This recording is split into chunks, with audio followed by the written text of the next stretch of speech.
literature abounds with papers repeating and emphasizing the importance and the opportunities of technology in higher education. You can't open a journal or an industry publication and there isn't something about the new EdTech revolution, something about the tsunami of technology systems and platforms that are available that make us almost spoilt for choice. Perhaps it's the cynic in me speaking, but I must say that the tech giants have done a remarkable marketing job, making us believe that if you are not a tech evangelist, you must be outdated and not with the look and feel of where the 21st century is going. Now, I am unequivocal that technology is the way to go for our teaching and learning, especially if we want to give credence to our commitment of preparing students for the world of work. But I am also a realist. And as we debate technology as a lever for curriculum reform and transformation, we must be cognizant of our student profile. My question is always, is there any value in implementing all the incredible technology solutions about which we read if the students are not equipped for a tech-enabled curriculum? If the students cannot respond to the bells and whistles of learning, of a new learning management system, or worse yet, and this is true, if the lecturers are not comfortable, if they're not au fait, if they're not familiar with the technology as an instrument of teaching and learning. So to make a few informed decisions, especially for our 2024 academic plan, STADIO and the Bureau for Market Research conducted a joint study aimed at capturing the voices of our students on technology relevant to both social and their teaching and learning environments. The idea for us was to gauge whether students were more comfortable with technology at a social level and perhaps less so at the teaching and learning level, or maybe not. The draft results, based on the responses of 1,223 distance learning students, are available. And while many might say that this is only a small percentage of the distance learning students, we were quite satisfied that they actually represented the broad South African demographic. I'm still waiting for the results to come in on the contact learning students. But I thought I would share with you some of the findings with regards to the distance learning students. First, and perhaps I'm the only one to have been surprised by it, but very interesting for me was the fact that from the sample, 1/5 of the students are school leavers.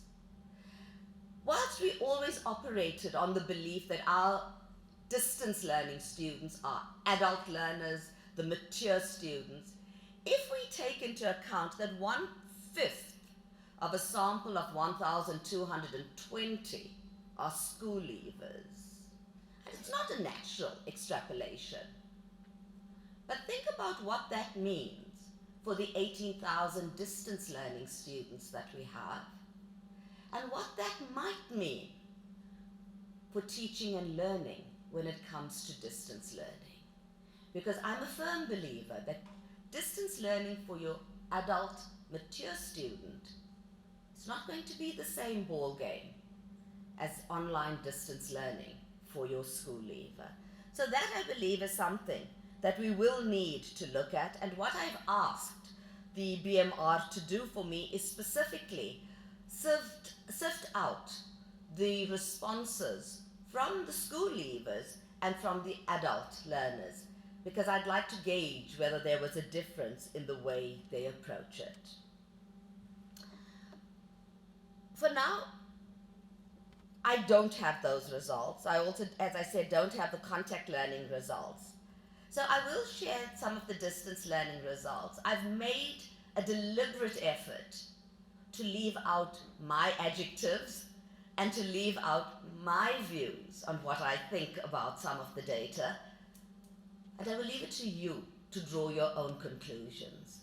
I will share the full set of results with you, because I think every school and every academic will derive a different nuance from it, but there will definitely be value for every single one of us in the way in which we approach our teaching and learning, and also the way in which we start looking at our students and the technology to which we're introducing them.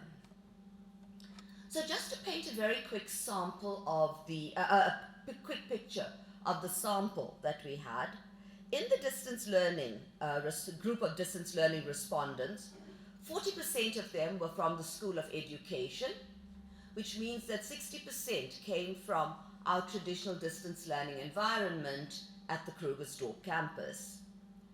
46% of the respondents identified their location as rural or semi-rural.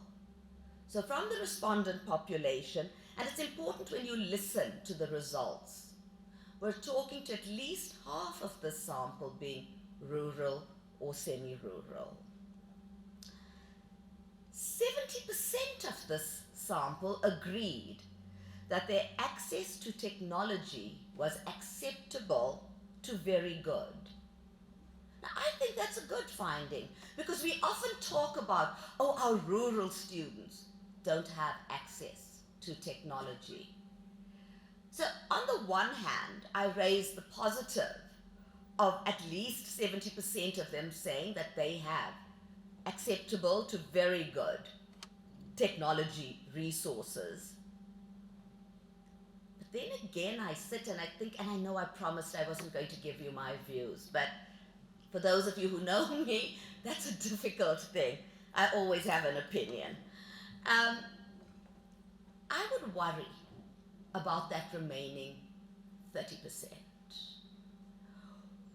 What do we do for them to make their learning experience more enabling? As we move towards the technology, accepting that we have a group of students who do not have access to technology, what's our responsibility and what should we be doing to bridge that gap? We all admit that we know the gap, the socioeconomic gap, we know the gap from basic education to higher education. With that in mind, it is incumbent on us to start thinking about what do we need to do. So what I say to you, it's no good introducing the best of the best if your students are not ready to take it. But then, here's another very good, in addition, the last ensemble that I wanted to share with you. Of the population group, 87% of the students said that they use smartphones for their learning. Now that's another one that we need to think about, and Yolanda, you'll know the number of times we spoke about, is Canvas smartphone enabled? And I mean the big smile when you said yes. Because this is a fact, this is what they are using for their learning. But question, how easy is it to navigate the online systems on a smartphone? In response to the question, and this is one that I've pulled out of the survey, how satisfied are you in the manner that the online distance learning experience at STADIO makes courses more engaging and supports success? Esther would kill me for this because there's a double qualifier on it. I know, Esther, it was about the engaging and it was about the success, but we were hoping that they would link the two. And in response to that question about satisfaction with what we are doing in the online distance environment, 61% of the sample said that they were mostly satisfied. 27% said that they were somewhat satisfied with it. And only 11% said that they were not satisfied. Now again, I said I would not give you my opinion, but only 11%? In a sample of 1,220, 11% is 132 students. Extrapolating to STADIO distance learning cohort of 18,000 students, we could well be looking at almost 2,000 students who are not happy with the way in which this engagement is happening. So again, I ask you, bear that in mind. What for me was a little bit calming in this whole space is that the top 3 reasons for dissatisfaction, and these were significantly the top 3 reasons, were all exogenous, external factors. Factors over which we have little control, but over which we could perhaps do something to mitigate. And the first one was availability and stability of electricity. Load shedding that affects network access. This was a big problem for all of the students, and I don't think it comes as any surprise to anybody. But what they did ask specifically was, where there are due days, can there not be some acknowledgement for the fact that there is load shedding, and that load shedding is not a simple matter of today is stage 5, tomorrow stage 3.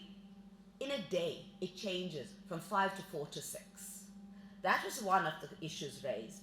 The second was cost of data, and the reality that we know is that South Africa is amongst the most expensive for data globally.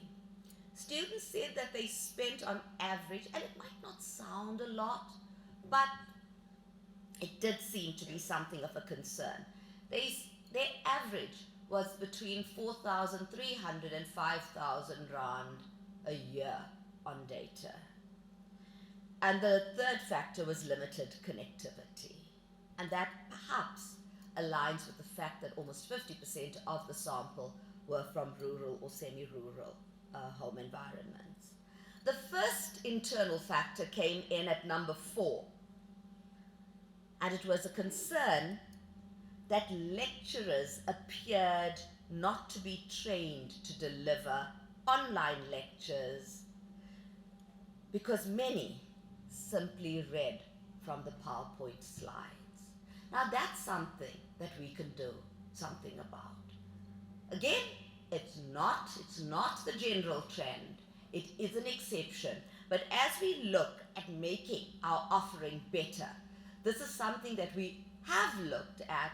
Yapi, I think the online training session, the professional staff development training session for online lecturing has kicked off, is kicking off, and I'm hoping that it will go a long way to mitigate this concern.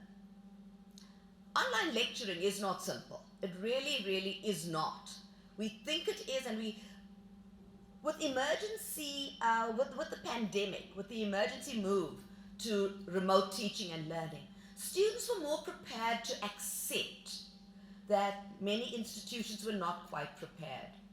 They're now becoming far more conscious and far more demanding in their expectations. So as we move to technology and as we move to online learning, the investment and the resources from our side needs to make this a really good experience for the students.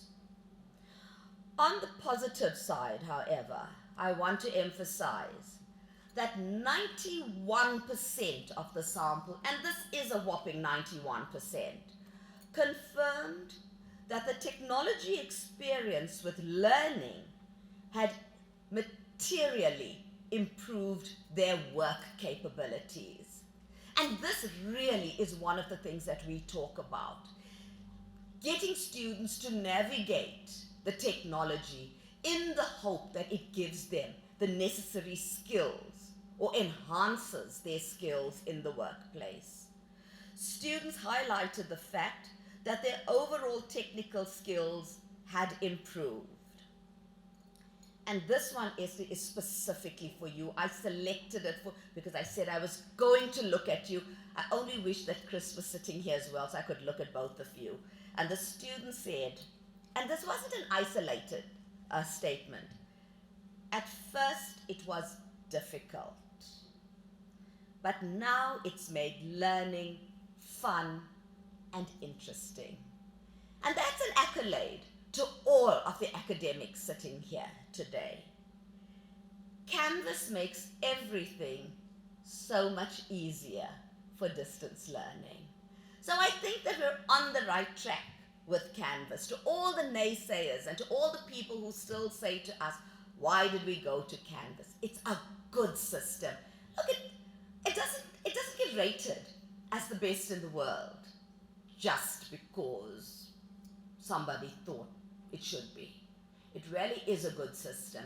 And my biggest plea is for all of us to embrace the system and learn what Canvas can do.